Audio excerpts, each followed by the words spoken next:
করব, এই অপশক্তিকে কোন অবস্থাতেই বাংলাদেশের মাটিতে অবস্থান করতে দেওয়া চলবে না।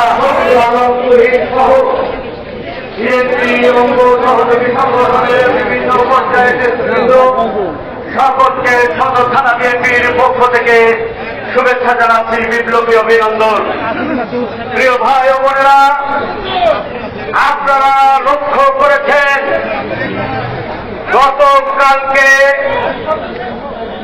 পালিয়ে যাওয়া ফ্যাসিস্ট আওয়ামী লীগের সন্ত্রাসী বাহিনী কিছু কিছু জায়গায় খণ্ড মিছিল করেছে। আমার বোধগম্য হয় না তাদের নেত্রী শেখ হাসিনা পতিত স্বৈরাচার যখন পালিয়ে ওই ভারতবর্ষে অবস্থান করে, তার ফিরে আসার ক্ষীণ সম্ভাবনাও নাই।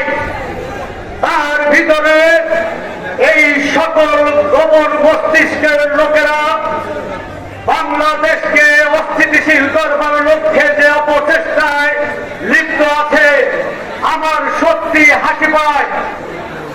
যাদের বাংলাদেশে আর কোন ঠাঁই হবে না, কিসের আশায় তারা বাংলাদেশে অস্থিতিশীল করতে চায়? প্রিয় বন্ধুরা, ইতিমধ্যে চুয়াডাঙ্গা থানা বিএনপির পক্ষ থেকে একটা বিশাল মিছিল আজকের এই সমাবেশ এবং প্রতিবাদ মিছিলকে সাফল্যমণ্ডিত করবার জন্য যোগদান করেছে। প্রিয় বন্ধুরা আমার, ওই সকল ফ্যাসিস্টের প্রশংসের আমরা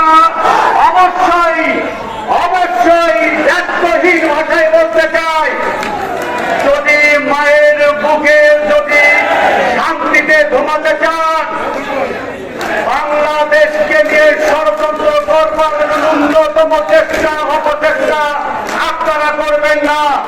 তাহলে বাংলাদেশের জনগণ, জাতীয়তাবাদী দল বিএনপি এবং তার অঙ্গ সহযোগী সংগঠন আপনাদেরকে সমুচিত জবাব দেবে। পাশাপাশি একটি কথা বলতে চাই, আইন শৃঙ্খলা রক্ষাকারী বাহিনীকে আপনারা জানেন দীর্ঘদিনের আপনাদের মিত্র, আপনারা জানেন কে আওয়ামী লীগ করে, কে ছাত্রলীগ করে, কে যুবলীগ করে, কে স্বেচ্ছাসেবক লীগ করে। আপনাদের কাছে সকল রকমের তথ্য আছে।